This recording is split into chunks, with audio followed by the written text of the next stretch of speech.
Greetings, this is Rosalind Parks with National Network View. On tonight's show, NNV contributor Brian E. Muhammad will discuss the UN General Assembly commemorative meeting acknowledging victims of the transatlantic slave trade and the injustices that still exist. Later in the show, we will also discuss some additional information about the slave trade. And finally, due to a scheduling conflict, King Randall I is unable to join us this evening. We are working to reschedule the interview, and we will be speaking with him very soon. Before we delve into the top news, let's do a recap on the current events we've covered this week. On yesterday's broadcast, Sister Charlene Muhammad discussed how the freedom of speech is being denied to those who speak out about the dangers of COVID vaccines, including Attorney Kennedy of the Children's Health Defense Organization. Now, would you say that the government and the media are waging an attack on constitutional rights and freedoms of speech? Well, yes, I will say what Attorney Robert F. Kennedy, who is the chair and he's the chief legal counsel for Children's Health Defense, has told me, as well as the another counsel with his organization, that this is definitely attack on freedom of speech. And once that's gone, then all of the other rights are stripped away. But how can you say that people who are voicing concerns, critics argue, about what's injuring people? How can you say that they have no right to say that and shut out those voices? The ultimate end is, again, depopulation. Dr. Akili updated us on the new strain of the COVID virus that is spreading across the United States, the new wave of COVID infections, and the benefits of the sun as a natural immune booster. What has your research of this vaccine led you to conclude so far? Well, public statements like that lady that we just heard are really, to me, statements that don't really have merit. Because for somebody to say that the vaccine is the reason why numbers are going down in the UK, there is no evidence that can purport her claim.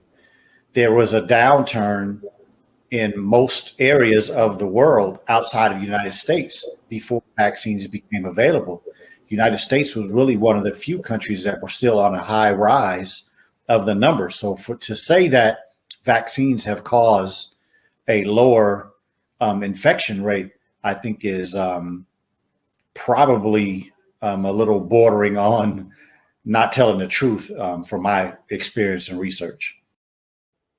Netfa Freeman of the Black Alliance for Peace updated us on the protests in Haiti, the interventionism of the United States, United Nations, and Organizations of American States into Haiti and other neo-colonized countries.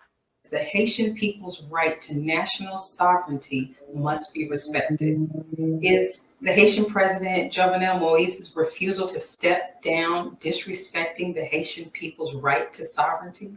Well, I mean, absolutely it is. There's thousands of people, hundreds of thousands of people in the street protesting Jovenel Moise. And so whenever the people aren't able to exercise and have what they want in terms of leadership, in terms of government, in terms of policies, then that means that they don't have any sovereignty. Not to mention the fact that the Jovenel Moise represents the interests of the West. He is like the person before him, Michel Martelly. They have been handpicked by the United States, by the U.S. pretty much, but all the Western powers. And so without, as long as the people can't get their choice in terms of being exercise democratic rights to voting on people, representatives, and policies, then that's a breach of the sovereignty of the people. On yesterday's show, our Dr. Abdul Halim Muhammad and Dr. Assad El-Malik discussed the Derek Chauvin murder trial, post-traumatic slave syndrome, and the lack of intervention to prevent George Floyd's murder. If Derek Chauvin is found guilty or he's found innocent, from your perspective, what would be the impact of the verdict? If he's found guilty, how would that impact Black America? And what would probably be Black America's response? And if he's found innocent, how would that impact Black America? I think obviously a guilty verdict will serve the benefits of justice, and we'll be able to say that justice was achieved and delivered in that case. However, I'm not expecting a guilty verdict. I'm expecting either a hung jury or acquittal, and I'm sure that we remember this the summer activities of the protest. I'm sure we'll see a lot of protest. I'm sure we'll see a lot of lofty speeches from politicians and different members of our community. But maybe I'm cynical, but I don't believe anything will change in our psyche, nor will it change in theirs.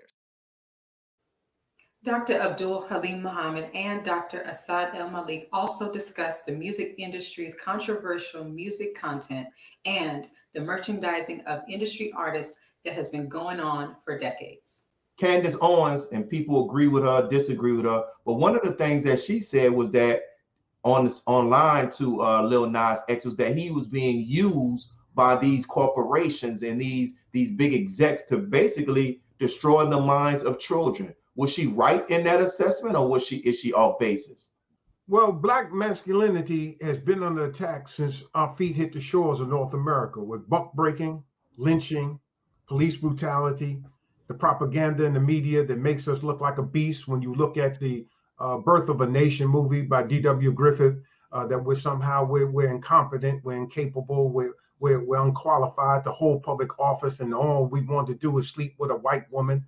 And all of this, and then we look at the mass incarceration. We're people, especially Black men, that are endangered species.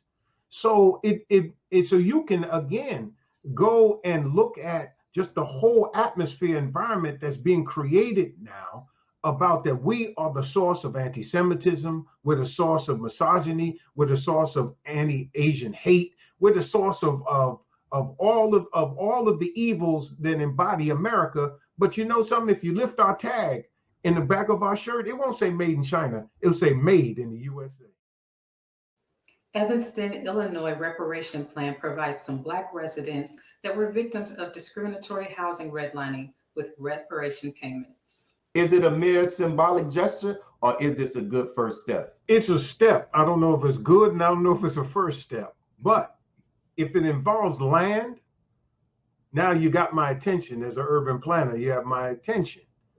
Because without land, this whole thing is about property. It's about land. Remember the 39 men, actually 40 signatures on the Constitution, but the 39 men that signed the Constitution of the United States, they were white male property owners. And they didn't even want white men that didn't own property to vote. It's about land. So we got to have land in order to feed, clothe, and shelter ourselves. It's a good start, but it doesn't end there.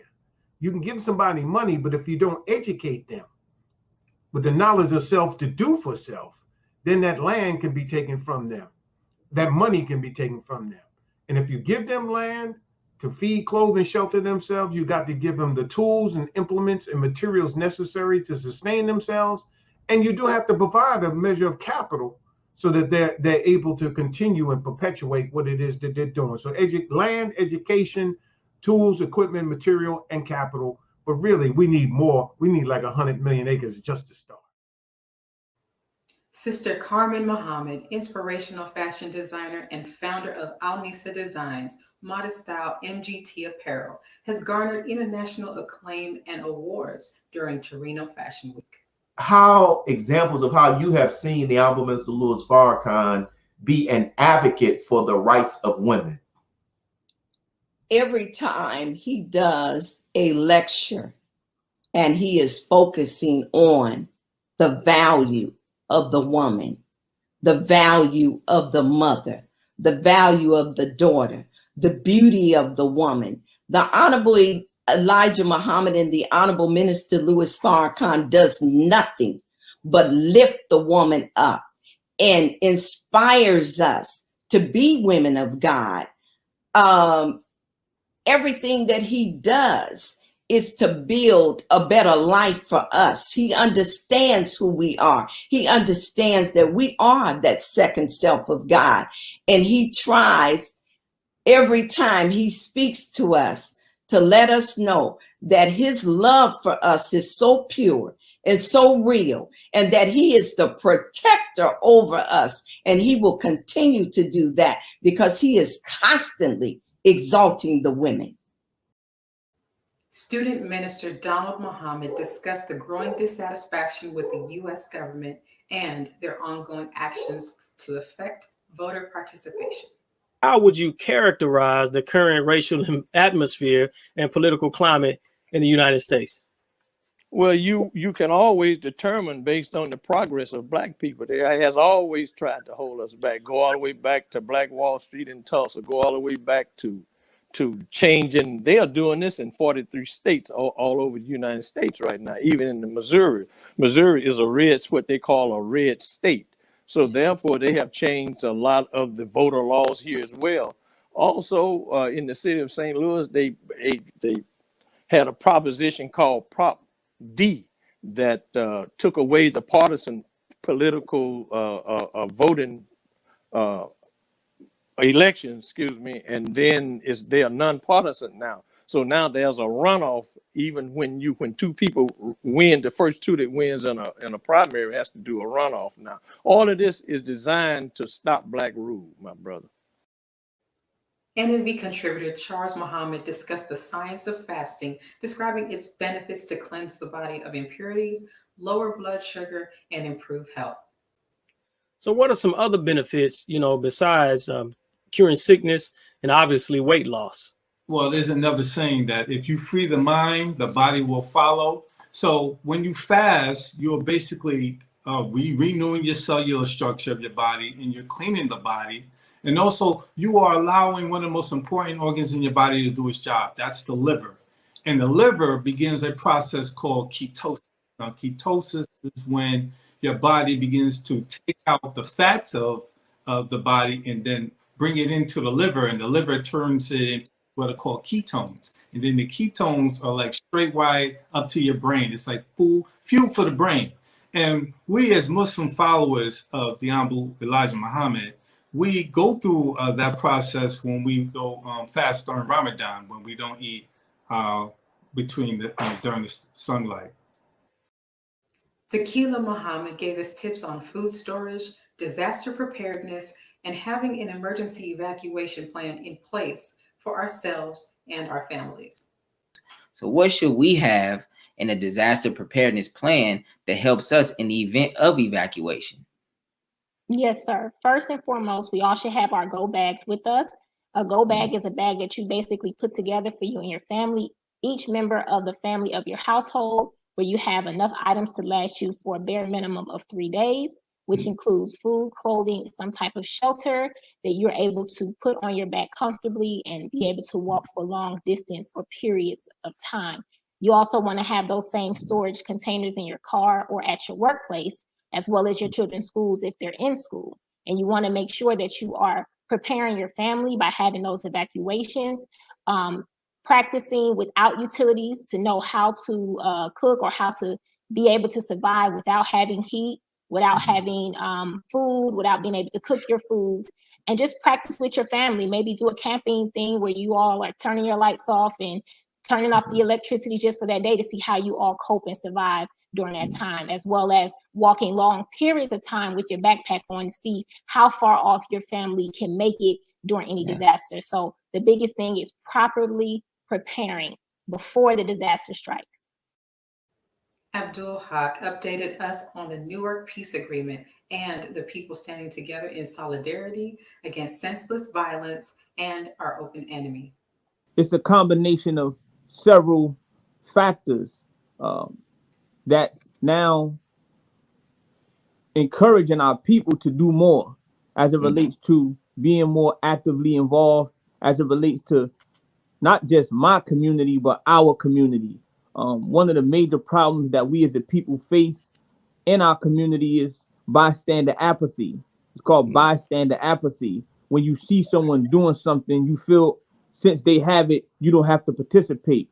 But I can see that North is inhaling the spirit of unity and cooperation and community, real community, not just the word, but community in practice. And we are implementing and instituting the principles that we have been given from giants like Marcus Garvey, Noble Drew Ali, the most honorable Elijah Muhammad, and the honorable Minister Louis Farrakhan. So the teachings have always been here, but now it's time that we implement these teachings and all that they have given us. So I'm humbled and I'm honored to be a part of such a great initiative that's not just happening in the North, but in urban cities all throughout America. So all praises be to Allah.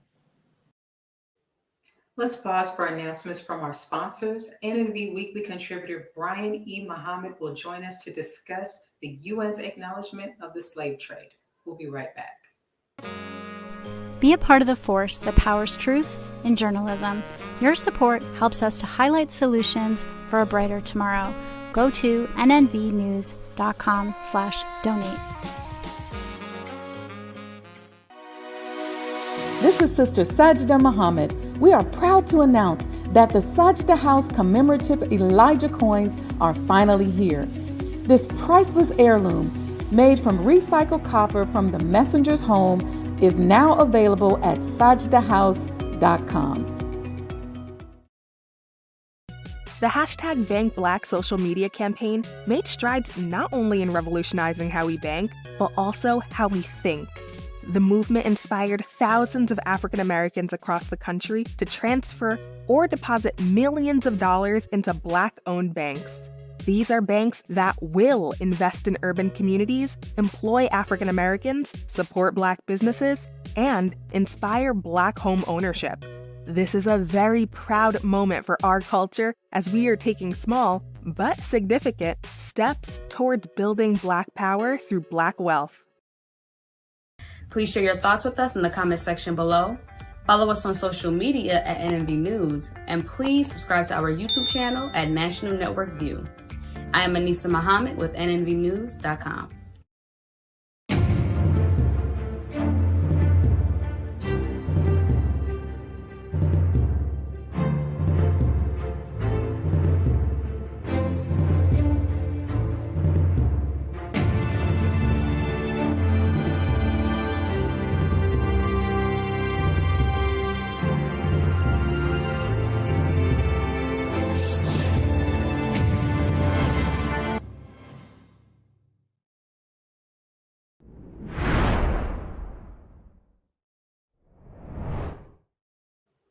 The UN General Assembly held a commemorative meeting acknowledging the victims of enslavement in the transatlantic slave trade and injustices that still exist. Slavery has existed in every corner of the globe. Africans enslaved fellow Africans long before the American colonists existed, and sadly, in many places around the world, slavery still exists today. As the scholar Isabel Wilkerson argues, humans in all contexts have ranked human value, pitting the presumed supremacy of one group against the presumed inferiority of others. In America, that takes many forms, chief among them our legacy of white supremacy. This year, the senseless killing of George Floyd, Breonna Taylor, and so many other Black Americans sparked a reckoning with racial justice, a movement that spread across the world. Black lives matter. And because Black lives matter, we need to dismantle white supremacy at every turn. This means looking at other kinds of hate too. Joining us is NNV contributor Brian E. Muhammad. Greetings. Good afternoon. All right. In the recent article in the Final Call newspaper, it stated that as of 2016, over 40.3 million people were estimated to have been enslaved in modern forms, 71% of whom are women and girls. Are the governments, is the government creating conditions for inhumane treatment and modern day slavery to continue to exist? Oh, yes. You know, Rosalind, the governments of today, their culpability is in not eradicating inequality, exploitation, and negative capitalism, which are primary causes of the conditions that that lead people into being vulnerable for, being exploited. I mean, when we talk about things like the underground sex trade, we talk about things like human trafficking. And by the way, worldwide, human trafficking draws $150 billion a year. And so there is a lot of incentive for people to exploit other people who are in these vulnerable conditions. But if the governments were more forthright in terms of taking care of the problems of poverty, of unemployment, of different conditions like that in their societies, then people would not be vulnerable for it. And, and to also, I just want to make a point on the fact that much of the human trafficking problem in the world is in these industrialized nations like the United States and the countries that make up the European Union. Now, with women, it's very unfortunate that women and girls are victimized the most, and it really adds to the need for right-thinking people to really put a focus on the protection and the respect of our women and our girls, because worldwide, they are the most vulnerable when it comes to this human trafficking or what they like to call modern slavery in today's world. Right. Now, the UN Secretary General Antonio Guterres said at a commemorative meeting of the General Assembly on the International Day of Remembrance of the Victims of the Slavery and Transatlantic Slave Trade that the ideas of white supremacy that underpinned it remain alive. What steps are the UN taking to tackle racism? What steps are they taking to tackle injustice and inequality, if any? Yeah, the UN, it's a body of talkers. I'll put it that way. But just to its credit, the UN has set up a committee on the elimination of racial discrimination, which is a body of independent experts to monitor some of the proposals that come out of a lot of these discussions around this issue. But this body of people, the experts, these are not people who work for the United Nations. These are independent experts who lend their expertise to discussing the matter, to come up with solutions for the matter, But again, the UN, because of the way it is set up, it has not been effective. It has not been effective. So when we ask, well, what is the UN doing? I mean, the UN holds conferences and it holds more conferences. And what come out of those conferences are proposals for more conferences. And so it becomes a situation where it's talk, because there is never any real accountability in these nations to tackle the problem of exploitation. And if we look at it like this, Sister Rosalind, if look at the makeup of the United Nations. If the United Nations is saying modern slavery is a problem, exploitation is a problem, it must be eradicated. But then when you look at who makes up the United Nations, it's 196 countries that make up the General Assembly. But then you got 5 power nations that run that, and all of them especially the United States, France, England, or the United Kingdom, China, all of them have, these are 4 of the, worst cases of human rights abuses, And so how are you going to now be a collective to say we have a problem, but who's sitting at the table are the perpetrators of the problem in much of the world? Right. It makes no sense. So and nobody can argue with us about this because of the fact that the UN has been in existence for 70 something years now.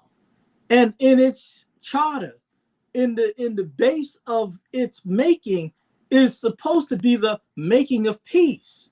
But how many wars, how many conflicts, how many just since the 1940s to now that they have not been able to eradicate or solve in terms of the problems of the world? And it's the same thing with this, again, so-called modern slavery. Now, with the modern day slavery, with the profitability of modern day slavery, I think you mentioned earlier, I believe the number was $150 billion market for what they're calling modern day slavery, with money being the driver and most of the industrialized nations being at the top of those lists. Is an end to this foreseeable? Well, I would say there's always an end to these things. I always reference, as I'm on the program every week, and I always reference the Honorable Minister Louis Farrakhan. And he said something very key. When we look at these international bodies and we look at, the quest for justice in the world, he said that the justice is not going to come from the courts of this world. The UN, every nation, and it's written in the scriptures, in the Holy Quran, it's written that every nation will be judged by its own book. So when people take grievances to the United Nations, such as the grievance of human trafficking and the grievance of, racial injustice that is experienced heavy in the United States, of course, it's okay to take it there because it's making a record, it's putting it on record.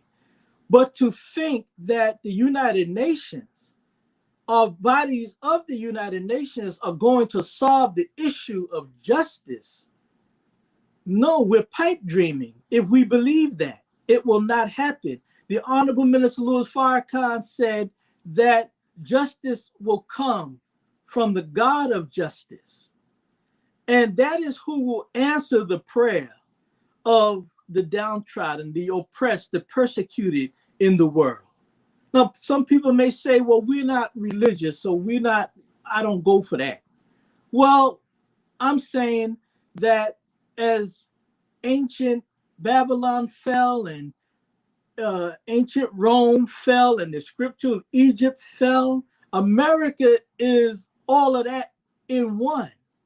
It will fall if it does not, and this world, I would say, will fall if it does not change its own course of actions. So is there an end in sight? Yes, but it may not come from where we have been making our appeals to. Good point.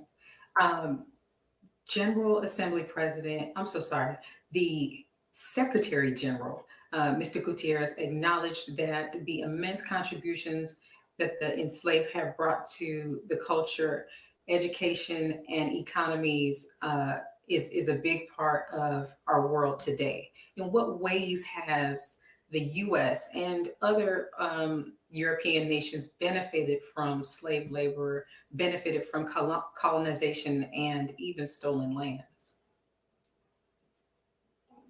There's a book that the Nation of Islam research team put together called How the White Man Got So Rich. And then there's another book that was out for many years called How Europe Underdeveloped Africa. See, these books are talking about the exploitation and how that was done. Now, when you look at slavery, the traditional slavery as we know it, of what happened to our people, if you take a land from our indigenous brothers and sisters, and then you go in Africa and you bring Africans and enslave Africans, and they work for free for 300 years, right? That will put you in a very good position financially if you're the enslaver. Brother Brian, we have to take a really quick break. So we'll be right back. Let's pause for some announcements from our sponsors. We'll be right back. Be a part of the force that powers truth in journalism. Go to nnvnews.com/donate. Thank you for tuning in to NNV News. Please share your thoughts with us in the comments section below. Follow us on social media at NNV News, and please subscribe to our YouTube channel, National Network View. This is Clifton Muhammad with nnvnews.com.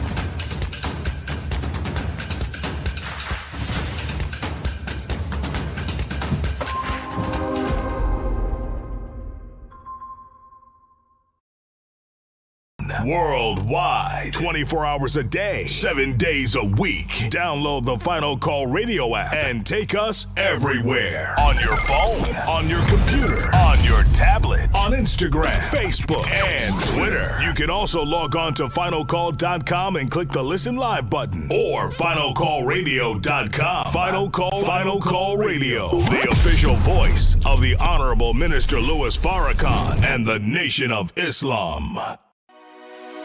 This is Sister Sajda Muhammad. We are proud to announce that the Sajda House commemorative Elijah coins are finally here. As we renovate and restore the former home of the Most Honorable Elijah Muhammad, we have recycled the old copper gutters and downspouts and created a 1-ounce 39mm coin made of 100% pure copper. Each coin is professionally graded and has its own barcode and registration number. This priceless heirloom, made from recycled copper from the messenger's home, is now available at sajdahouse.com.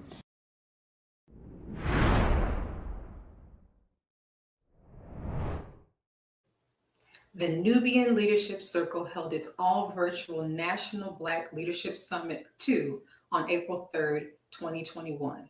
The Honorable Minister Louis Farrakhan spoke during the virtual event about building our own society. I'm very honored to be with you once again, pursuing the creation of our own Black nation. That's a noble objective. That is exactly what God wants us to do. We have become a nation within a nation. But as a nation within a nation, we have numbers. We get out of this economy $1.2 or $3 trillion a year. But we don't have earth that we can call our own. So pursuing the creation of our own Black nation starts with a vision. What do we have in our heads and in our hearts? To speak more on this, we're bringing back Brother Brian. Thank you for joining us again, Brother Brian, to speak on this. All right. Oh, go ahead. Yeah. During an online event, headline "Still We Rise," the head of the UN Population Fund, Natalia Kanem, stressed that ending racism, the legacy of enslavement, is a global imperative for justice. So earlier we were speaking on this, but your perspective, does the UN support reparations for ancestors of enslaved Americans as a means of reparatory justice and ending racism? Well, it took a vote that it says it does. But the problem, as we said earlier, that implementation. See, we can easily say that America, you must pay, or you must, deal with the problem that you caused by bringing Africans and enslaving them, But again, the UN does not have the mechanisms to bring that into fruition. Look at who's on the Security Council. The United States, which brought us into slavery, the best that is happening right now in the United States where even reparation is concerned is the Congress are now talking about, we must even vote to see if we will do a study of it. Well, what is there to study? When you got the condition, look at the condition. Black people are out of our damn minds because of what happened to us in slavery as a wrecked and a robbed people mentally and spiritually. We don't even know our names. They took away our names. They took away our language. They took away our culture. They took away our relationship with our God and replaced it with something that they put in us that have never served us but made us a better tool of service to them, even in this world. So in this day and time. So we talk about reparations. How is the United Nations going to push up on the United States and say, take care of that? And America has veto power in the Security Council. America will deny it. I don't care what Joe Biden says about repaying Black America for saving his campaign and voting him into power and then giving us what he says is a vice president from among us. No, hell no. That is not enough, because when it comes to dealing with the problem that we have incurred to fix the reparatory justice is repairing the damage. America does not have enough money to take care of that problem. They'd have to give up their country. So the United Nations, yes, acknowledge that, reparations is something that needs to be done. But the United Nations can't push up on America. They cannot push up on England. They cannot push up on those who will be charged with what they have done to us. So stop playing. Right. What would one action be that the United Nations or even the United States could take toward reparatory injustice? Yeah, well, they can start with giving us a state or several states that we can have a country that we can call our own. They can start with, stop hindering us from having, a free, being free indeed. not just in word, but in deed. If they want to do something, give us stop hindering us from having a complete freedom if they want to do something. But again, they don't have the political will to do that. They don't have the will, nor does the United Nations, forget about it. They don't have the testicular fortitude to even approach really fixing the problem and doing what is necessary to heal what has been done to us. Yeah. So there's Oh, go ahead. No, I'm saying that there's a lot that they can do, but they don't have the will to do it. And that's why, again, referencing the Honorable Minister Louis Farrakhan and the Most Honorable Elijah Muhammad, that's why we're taught that God himself said he would come and he would bring out the people who have been enslaved for 400 years and bring them out with great substance. And when he comes to establish a universal government, not the 197th nation in that cesspool called the United Nations. One government of peace, where we all can live in peace together.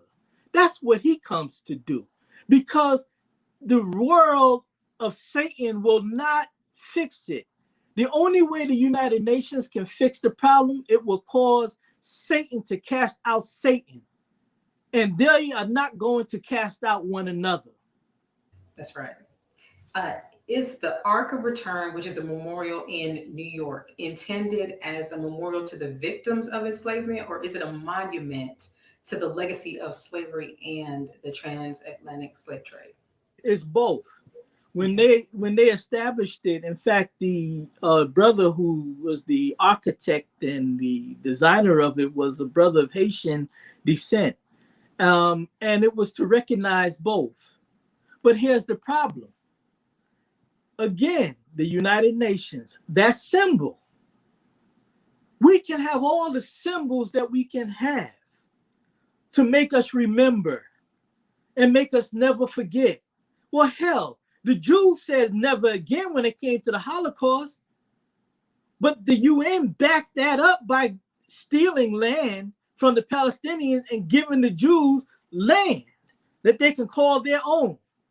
Now, that was a gangster move that they should not have done. But the point is, it wasn't just a symbol, never again. So that monument is a symbol. How we remember our situation? By looking at the conditions in the hood every day. When you look at, again, how crazy we are as a people, we didn't make ourselves crazy. We incurred craziness from the crazy of crazies called the white man, who has been a skunk on our planet. And until the skunk is eradicated, then we can eradicate the condition that we are in. Now, God has he's going to fix it. Now, we're being healed in the midst of our enemies. We are. But the total eradication will not take place until the troublemaker is removed off of our planet. And that's real. Now, very quickly, Brother Brian, I want to ask you one final question. In a recent article in the Final Call newspaper, the minister spoke about nation building. What does that mean for the descendants of the transatlantic slave trade? Well, the minister, and I will tell everybody to please go and look at the Black Leadership Summit on part 2 that he spoke at, that he addressed. That means that we have to have a world that is for ourselves and by ourselves. That means a world of education, a world of knowledge, a world of art and culture, but it's something that we define. Right now, our enemy have defined these expressions for us. I don't care how we cut it. If you're in the music business, that's not your business. That's the business that you're in. And a lot of brothers are trying to make independent moves, which is good, but don't be deceived until you come totally independent, where you have free reign of your own expression and your own mind and your own heart. So this is what we're talking about, but it is on land that we can call our own. It is not just a neighborhood. It can start by a neighborhood of us, but no, we're talking about a land that we can call our own, where we will rule and we will dictate and we will live by what we desire to do that's best for us. And we will have the wherewithal to protect that, because there ain't no need talking about that if we don't also have the ways and means to protect that. You see, because we're not going to bring in the sex trade into our world. We're not going to bring in all these things that are damaging to the world that we live in and that we are victimized by into our world. We can fix that. So it's a world that is based on freedom, justice, equality, and righteousness. Thank you so Universal much. Government of peace. Right. Thank you for joining us, and thank you for staying on to discuss a little further about the transatlantic slave trade and the potential of reparatory justice. Let's pause for announcements from our sponsors. We'll be right back. Be a part of the force that powers truth in journalism. Your support helps us to highlight solutions for a brighter tomorrow. Go to nnvnews.com/donate. Asiatic Minds, online education, helping our children to discover their God-given skills, gifts, talents, and passion that will allow them to see their greatness, as well as the greatness of our people, and upon discovering that greatness, infusing them with the desire to use it for the betterment of themselves, their families, our people, and the world. Call now, 502-219-4848. This week's headline for the Final Call cover story is entitled, Under the Shadow of Death. The trial of Derek Chauvin, the ex-police officer and accused murder of George Floyd, has begun, giving exposure to grief, loss, and the terror Black people continue to suffer with no guarantee of justice. This FCM Volume Number 27 edition features the middle page article by the Honorable Minister Louis Farrakhan, the message to the Nubian Leadership Circle entitled, Building a Nation of Our Own.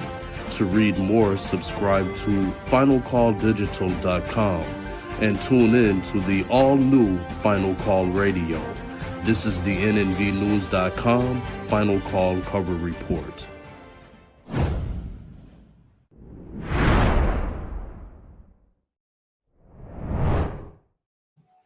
Thank you for joining us today and for tuning into NNV News. Please share your thoughts with us in the comment section below.